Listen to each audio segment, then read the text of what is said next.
Pessoal, tudo bem? Sejam mais uma vez bem-vindos. Meu nome é Augusto Alves, professor de Direito Civil e Direito Constitucional, hoje aqui em Direito Constitucional, beleza?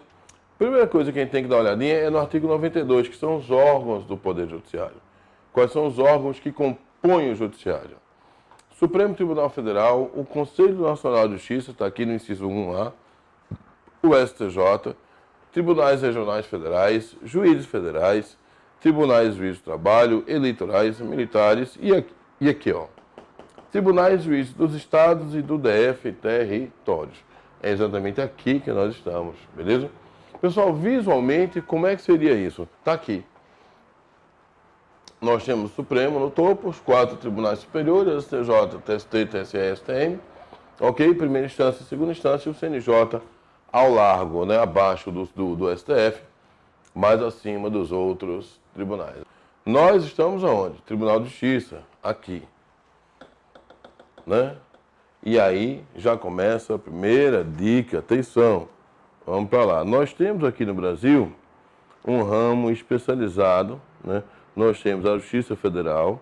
A Justiça Federal se subdivide em Justiça Federal Comum e a Justiça Federal Especializada, ok?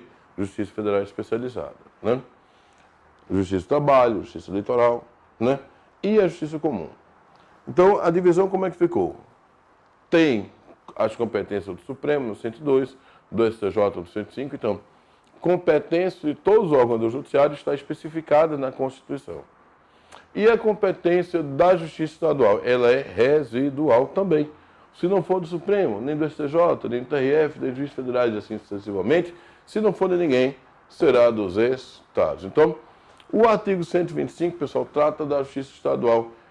Vocês darem uma olhadinha, uma lida muito pesada no artigo 125, porque tem um artigo da Constituição inteira que trata da Justiça Estadual. O concurso é para quê? Para a Justiça Estadual. Então, a chance de cair uma perguntinha disso é muito grande, muito óbvia, né? Então, tá aqui, ó. Os estados organizarão sua justiça, observados os princípios estabelecidos na Constituição, princípio da simetria, tá certo? E alguns preceitos de observância obrigatória. Competência dos tribunais estaduais, definida na Constituição do Estado. Cabe aos Estados-membros a instituição de representação de inconstitucionalidade, a famosa DIN, de lei e atos normativos estaduais e municipais, em face da Constituição Estadual, vedada a legitimação para agir a único órgão. Possibilidade de criação por lei estadual, mediante proposta do TJ, de uma justiça militar estadual. Aqui no nosso estado não tem, ok? Mas pode criar, porque Pernambuco já atingiu o efetivo de 20 mil integrantes. Designação por parte do TJ de juízes de entrância especial para dirimir conflitos fundiários e aplicação da regra do 5º Constitucional, ok? Pessoal, muita atenção nesse artigo 125. Mas qual é a bronca de hoje? Qual é o problema que as pessoas têm? As pessoas têm problema para entender as competências do Supremo e do STJ. É ou não é? O pessoal dá aquela misturada. Pessoal, o Supremo, assim como o STJ, eles têm competências originárias e competências recursais. Dentro daquele organograma, lembra, o Supremo está no topo? Pessoal, qual é a principal função do Supremo Tribunal Federal? Ele é o guardião de quê? Ele é o guardião de quê? Da Constituição. Então, quem dá a última, única palavra em matéria constitucional é o Supremo. E quem dá a última, única palavra em matéria de leis federais é o STJ. Então, bote na sua cabeça, a competência recursal do Supremo, ele age na sua principal função, que é ser guardião da Constituição. O STJ, guardião das leis federais. Ok? Então, como é que funciona isso? Atentem, vamos dar uma olhadinha, né? Supremo, né? 11 ministros, todos brasileiros natos, livre nomeação pelo presidente da República, após a famosa sabatina do Senado Federal, tá certo? Todos têm que ter o quê? Requisitos entre 35 e 65, brasileiro nato, cidadão, notável e saber jurídico. Por quê? Porque o Senado disse que tinha. Beleza? Vamos lá.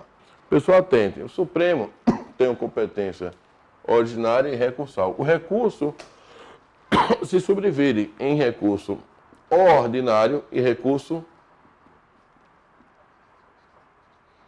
extraordinário, tá? Pessoal, essa palavra ordinário em direito é basicamente sinônimo de quê? De padrão ou comum, ok? Algo acontece ordinariamente, rotineiramente. Então nós temos o recurso padrão e o recurso fora do padrão. Recurso extraordinário. O Supremo age, pessoal, como guardião da Constituição. Então, olhem, se liguem nisso. É só se ligar nessa função de ser guardião da Constituição. Está aqui, ó. Cabe ao Supremo julgar, mediante recurso extraordinário, as causas decididas em única ou última instância quando a decisão é recorrida. Contrariar dispositivo desta Constituição. Ele é o guardião da Constituição. Declarar a inconstitucionalidade de tratado ou lei federal. Inconstitucionalidade. Ele é o guardião da Constituição. Julgar válida lei ou ato do governo local contestado em face de quê? Da Constituição. E aqui, alterado pela emenda 45, julgar válida lei local contestada em face da lei federal, que, em última forma, tem que estar de acordo com a Constituição Federal. Então, aqui, no recurso fora do padrão, o Supremo age, ok, como guardião da Constituição. O STJ é a mesma coisa, só que ele age como guardião de quê? Das leis federais. Então, quando você olha assim, o RESP, o famoso recurso especial, nada mais é do que o STJ, na sua função recursal, fora do padrão. Porque o padrão é o quê? O recurso vem de algum órgão de baixo e sobe. Ok? É sempre para um órgão de baixo para o órgão imediatamente acima. Tranquilo? Agora, quanto à competência do Supremo e do STJ, né? Claro que não dá tempo de a gente esgotar todos os incisos, todas as alíneas, mas eu queria mostrar isso aqui para vocês, pessoal. É muito importante que vocês coloquem uma ideia central na cabeça. Primeiro, qual é a ideia central? Qual é o órgão de cúpula do Poder Judiciário? O Supremo. Então, o Supremo Tribunal Federal é a mais alta instância do nosso país. Ok? Então, todas as matérias de competência originária do Supremo, que quando diz processar e julgar originariamente, significa dizer o quê? Que o processo tem por origem, ou seja, começa já no Supremo. Por quê? Vamos entender, não vamos decorar não, porque quem entende sabe, quem decora, esquece.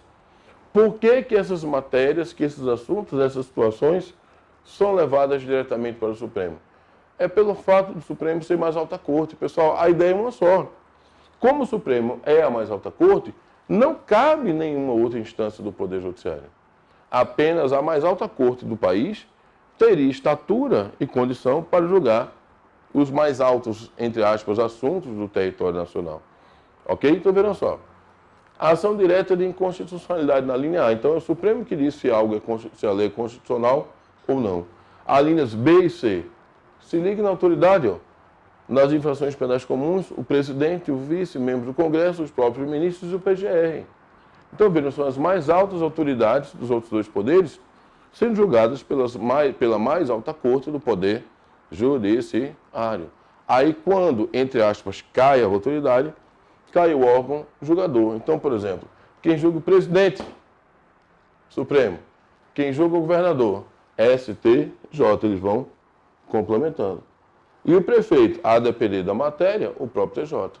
Ou o TRF, enfim, vai depender da matéria. Tranquilo, gente? Então, estude fazendo essa abordagem, que tudo vai fazer bem mais sentido, beleza? Um abraço, que Deus abençoe vocês no dia da prova.